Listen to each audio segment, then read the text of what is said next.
Xo'p, savollarimizdan yana bittasi ko'pchilikni qiziqtirgan savol. Mana siz juda ham ko'p motor qilgansiz. Juda ko'p motor qilgansiz. Eng qiynalgan motoringiz qaysi modelda avtomobilniki bo'lgan? Yo'q, qiynalgan motor yo'q, ketyapti. Hammasi bir-biriga o'xshash. Qiynalmaslik uchun bitta qoida bor. Ha.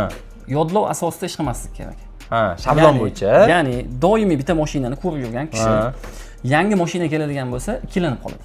Ya'ni yo aka men bunaqa motor qilmaganman, men faqat Nexia qilaman, yo Classic qilaman. Usta kishi tanlamasligi kerak. Hammasini o'zining yo'riqnomasi bo'yicha 4 ta Porsche bor, 16 ta klapani bor, 2 ta raspirtvali bor. Joylashuvi va ko'rinishi boshqacha bo'lishi mumkin xolos. Metkasida ehtiyot bo'linsa bo'ldi. Qolgan tomonlar hammasi bitta narsa, eslab qolib, yechayotgan narsani qayerdan yechayotganini bilib, e'tiborli bo'lib yechiladigan bo'lsa, hech qanaqangi muammoga uchramaydi. Ya'ni qiyin degan tushuncha bilmaydigan insonda paydo bo'ladi. Siz u haqida, negizi haqida ma'lumotingiz bo'ladigan bo'lsa, o'sha bu narsa oson degan tushunchaga kelib qolasiz.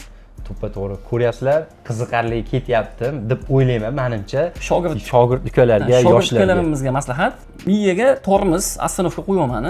Ya'ni men faqat shu mashinani o'rganyapman, shu mashinalarni qilaman umrim oxirigacha degan tushuncha bo'lib qolmasin. Mashina tanlamasdan, любой mashina keladigan bo'lsa, oddiy dves motor, ya'ni benzinli motor. 4 ta Porsche bor, 2 ta raspirtvali bor, 16 ta klapani bor degan tushuncha bo'lsin bo'ldi. Qolgan narsasi o'sha vazifalarni nomma-nom ijratib oladi. Joyi har xil bo'lishi. Joyi har xil, ko'rinishi har xil. Shu. Sog' bo'lasizlar. Mana yana bitta savolimizga javob oldik deb o'ylayman.